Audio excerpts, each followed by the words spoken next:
Afternoon one and all, Scotty K, London taxi driver, anti-EU campaigner, back with my view from the cab. So, we're off then. The race to the referendum is underway.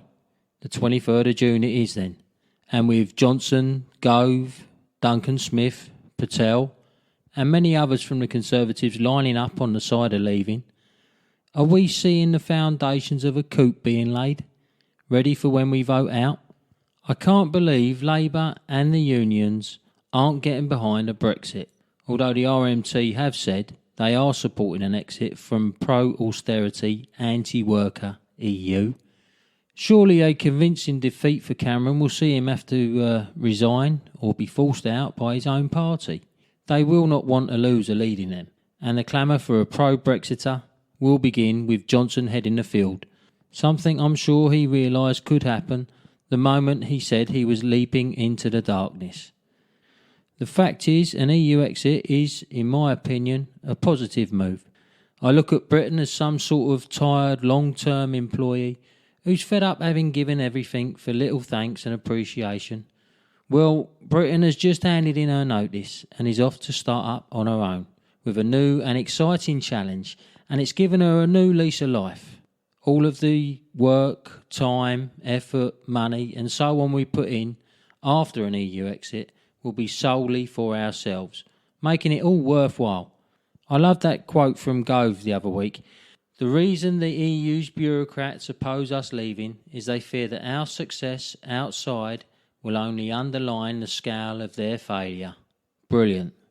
By the time this referendum comes around, there's sure to be another migrant crisis, with over 200,000 migrants waiting to move already, waiting for the weather to get better. No doubt wanting to join the out-of-work EU migrants we have here, that we are paying almost £1 billion to keep. But let's forget about all this. Let's instead concentrate on being scared witless so we stay in the EU, despite the in-camp telling us our wages will go up if we leave. But that's a bad thing, of course, for the large corporations that want to stay in the EU for the cheap labour, subsidised from our taxes via the in-work benefits. Project Fear is here. All the arguments for staying in, remember, are all maybes. What might happen, what it could mean. No one can actually say what will happen. One thing you can be sure of, though, is that if you want things to remain the same, then the only way to guarantee that is to vote to leave, as we've been told that it will take a minimum of 2 years to negotiate our exit. Don't think that by voting to stay, things will stay the same. The EU is a continuously evolving project, and we will become more and more embedded in this undemocratic and bureaucratic mess. Hopefully, though, there is a light at the end of the tunnel. Old Jimmy Cranky Sturgeon has done us a right favour.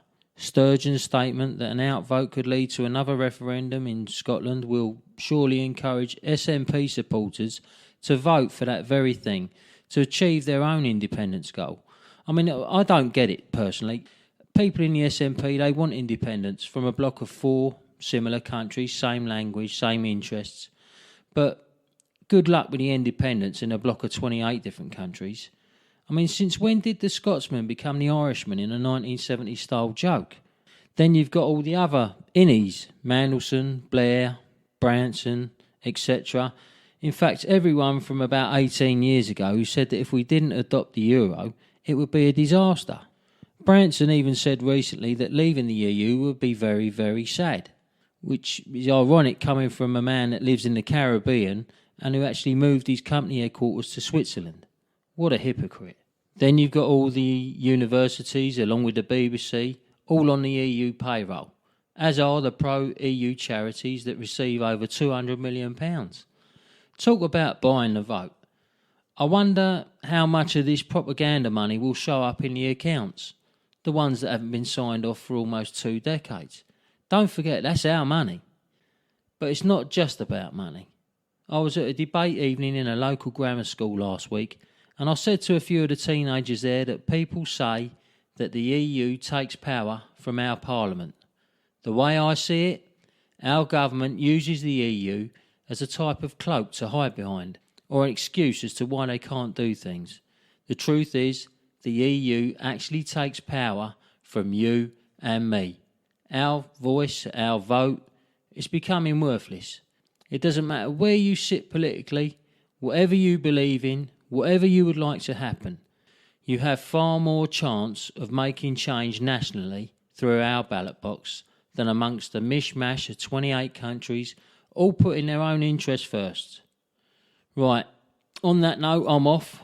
So until next time, keep yourself safe and be lucky.